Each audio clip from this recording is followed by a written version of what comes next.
Assalamualaikum warahmatullahi wabarakatuh. Masih mute semua. Halo. Waalaikumsalam warahmatullahi wabarakatuh. Halo, Ibu. Halo, apa kabar hari ini? Sehat. Alhamdulillah. Baik, Bu. Alhamdulillah. Yang lain mana nih? Michael, Firdawan. Ada, Bu, ada. Ada ya? Oke. Hari ini yang lain Nisa. Sehat Nisa. Nisa Hanifah. Hilang lagi.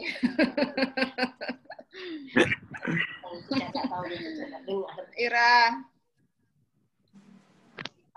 Videonya dimunculkan ya, biar Ibu dapat melihat langsung. Hari ini kita belajar kimia mengenai korosi. Sudah terbayangkan tentang korosi? Sudah. Apa yang terbayang tentang korosi? Korosi. Nah, Karatan. karatan, betul. Siapa yang sudah merasa karatan? Korosi. Oke, materi kita hari ini tentang korosi. Adapun kompetensi dasar hari ini adalah menganalisa faktor-faktor yang menjadi penyebab dan cara mengatasi korosi. Kemudian, kompetensi dasar yang keduanya adalah mengajukan gagasan untuk mencegah terjadinya korosi. Dalam kehidupan sehari-hari, korosi itu erat sekali hubungannya dengan kita, ya. Apa saja yang biasanya terjadi perkaratan? Besi, Bu. Besi. Nah, adapun tujuan pembelajaran kita hari ini adalah siswa dapat menentukan proses terjadinya korosi dengan baik dan benar. Kemudian siswa dapat menentukan cara mencegah atas terjadinya atau yang menghambat terjadinya proses korosi dengan baik. Kita ambil contoh tadi besi ya.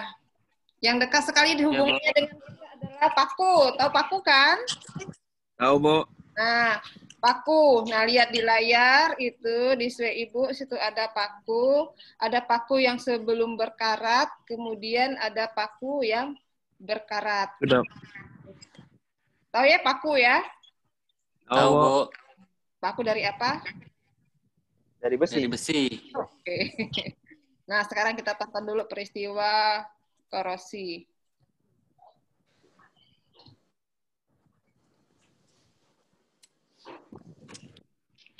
Besi merupakan logam yang berwarna abu-abu dan berkilau. Tapi, ketika kita berada di kamar mandi, biasanya kita sering melihat paku ataupun besi yang warnanya berubah dan tidak berkilau lagi. Karena sudah berkarat. Lantas, kok bisa besi berubah menjadi karat?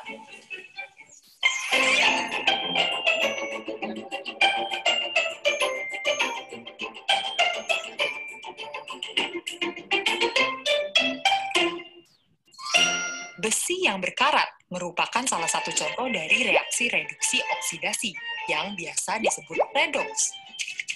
Redoks merupakan suatu reaksi kimia yang menyebabkan adanya perubahan bilangan oksidasi pada suatu unsur maupun molekul.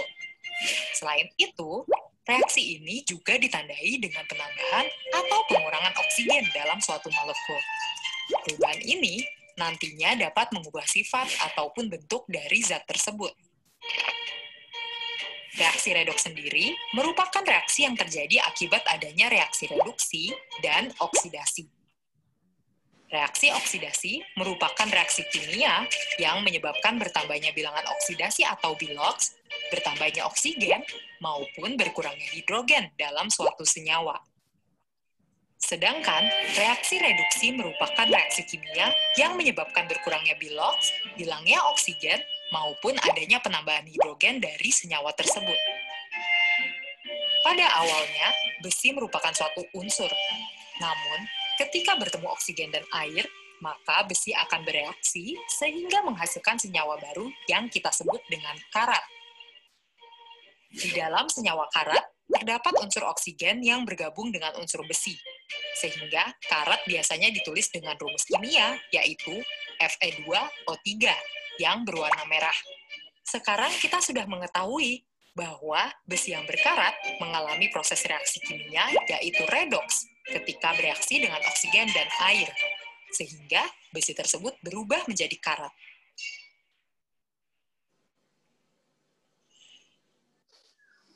Oke.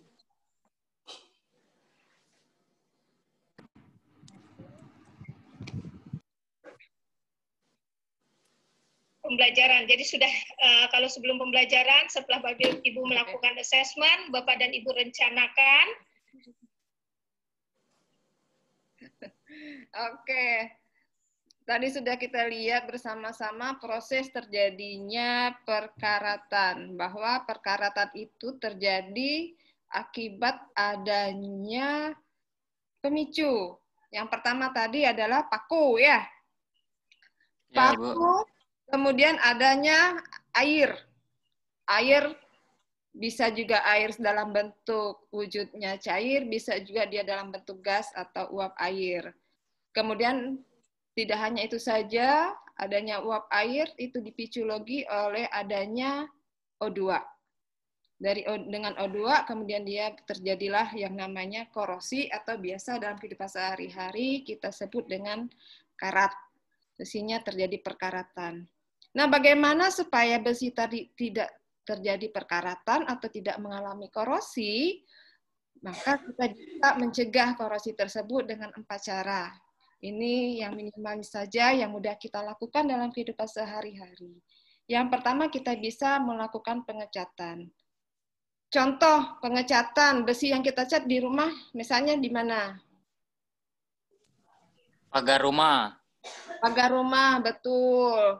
Rumahnya dipagar itu salah satunya selain biar dia tampak lebih indah, tetapi juga ada juga gunanya supaya besi tersebut atau pagar rumah kita tidak terjadi korosi, tidak terjadi karat. Kemudian cara yang kedua, kita berikan oli. Nah, di besi tersebut kita lumuri dengan oli. Contohnya pada apa? Rantai ketangin, Bu. Rantai ketangin, ya, karena kalau di rantai motor, sekarang motornya jarang yang pakai rantai ya. Jadi kita pakai rantai ketangin itu biasa. Tapi kalau misalnya motornya juga masih mempunyai rantai, bisa kita lumuri dengan oli. Jadi fungsi kalau kita ke bengkel, kita ke servis, itu rantainya kita lumuri dengan oli supaya rantainya juga tidak mengalami perkaratan. Kemudian, cara yang ketiga adalah pembalutan dengan plastik. Contoh dalam kehidupan sehari-hari apa? Di rak piring, Bu. Rak piring, oke, rak piring. Rumah siapa rak piringnya pakai plastik di dalamnya? Jarang, Bu. Oke. Di rumahku ada, Bu. Rumah ya. Rumah Firjawan gimana rak piringnya? Sama, Bu. Sama. Jadi nanti plastiknya jangan usil ya, jangan dilepas plastiknya. Itu fungsinya adalah untuk menghambat terjadinya korosi. Kemudian yang keempat dengan tin plating. Artinya apa tuh tin plating? Tin Pelapisan dengan timah. Oke, lapisan dengan timah. Udah pada pintar semua. Mudah-mudahan nanti di rumahnya tidak ada lagi yang mengalami perkaratan. Paling tidak kita bisa mencegahnya supaya perkaratannya tidak cepat terjadi. Oke, Ibu rasa materi kita tentang korosi atau perkaratan ini cukup sampai di sini dulu. Mungkin sebelum Ibu tutup ada yang ingin ditanyakan? Enggak, Bu. Ya, sudah pas? Udah mengerti semua? Oke. Ibu ucapkan untuk pertemuan minggu depan, itu adalah materi berikutnya, tolong dipelajari tentang sel volta. Karena sel volta ini ada hubungannya dengan pencegahan korosi. Tolong dihafal dulu yang namanya sel volta juga, supaya kita lebih memudahkan dalam hal pencegahan korosi. Terima kasih untuk pertemuannya hari ini. Sebelum Ibu tutup, Ibu minta komentar dari Kepala Sekolah kita, Pak Sabarudin. Gimana Pak Sabarudin? Pak Sabar.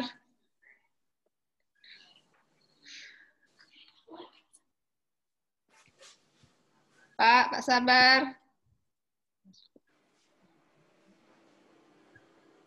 Nggak ada, Bu, kayak Pak Sabar. Pak Ada Sabar. Pak Sabar, Bu. Hah? Nggak ada Pak Sabar, Bu. Tadi ada nih. Kan masuk kan tadi kan ya? Tadi masuk nih Pak Sabar. Kemana Pak Sabar? Nggak ada, Bu, sekarang. Serius. Nggak ada, Bu. Lah, nggak ada Pak Sabar lagi ya. Oke. Tunggu suat ya. Ya, Bu. Nah, kita harus nunggu komentar dari Pak Sabarudin. Mungkin Pak Sabarnya masih mengalami.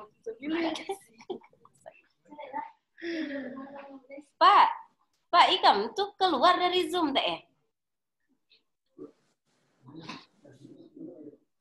Astaga, bukan Ikam telah di-accept. Terus udah sila udah ajar.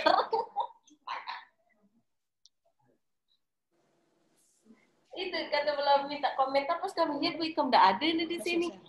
Masuk sekarang aja Pak Yang link kedua aku kirim tadi. Langsung komentar Ikam.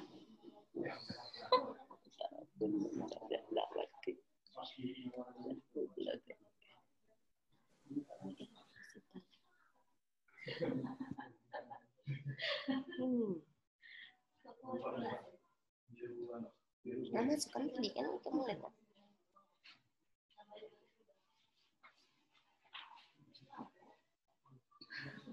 Oke, Pak Sabarudin. Pak Sabarudin.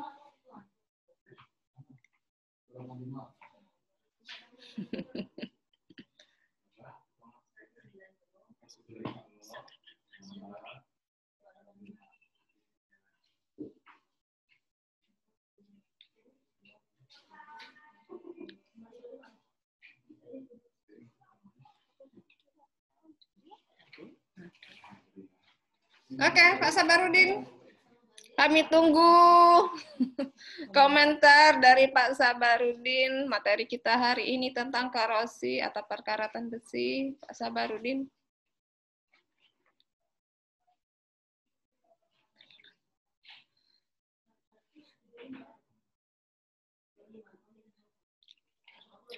Oke, Tiara, itu ada yang terjadi perkaratan besi tidak di di minumannya.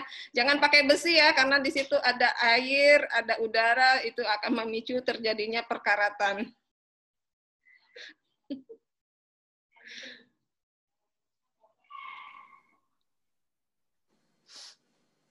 Oke, Pak Sabarudin.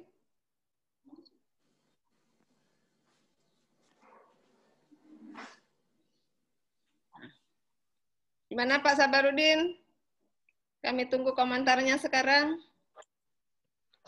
Terima kasih kepada Bu Nesi. Ini sudah baik presentasinya. Tolong, saya pengen nanya ini Bu Nesi menggunakan model pembelajaran apa ini Bu Nesi ini?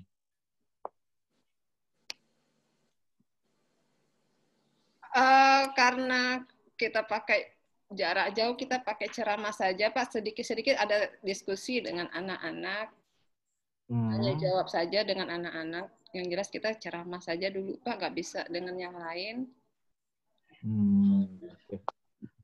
Cuman tadi ketika proses pembelajaran kurangi menggunakan bahasa daerah Bu Nesi ya, bahasa Indonesia ketika siswa maupun bertanya untuk menggunakan bahasa Indonesia yang baik dan benar. Okay. Saya tadi lihat respon siswanya juga bagus, Bu Nesi juga sudah bagus, nampilkan PowerPoint-nya sudah sesuai dengan apa yang menjadi yang terdapat dalam RPP yang sudah kita sepakati sebelum kegiatan pembelajaran berlangsung. Pakai SWE tadi Pak? Terima kasih. Oh iya. Oh pakai SWE Bu Nesi ya? Iya, pakai SWE. Itu udah bagus, udah maksimal. Udah kekinian lah ya, sudah sangat familiar. Mudah-mudahan kegiatan pembelajaran ini walaupun kita di masa pandemi ini bisa tetap produktif ya, kita tetap mementingkan kualitas. Terima kasih Bu Nesi, sukses selalu. Assalamualaikum warahmatullahi wabarakatuh. Waalaikumsalam warahmatullahi wabarakatuh. Sampai jumpa minggu depan.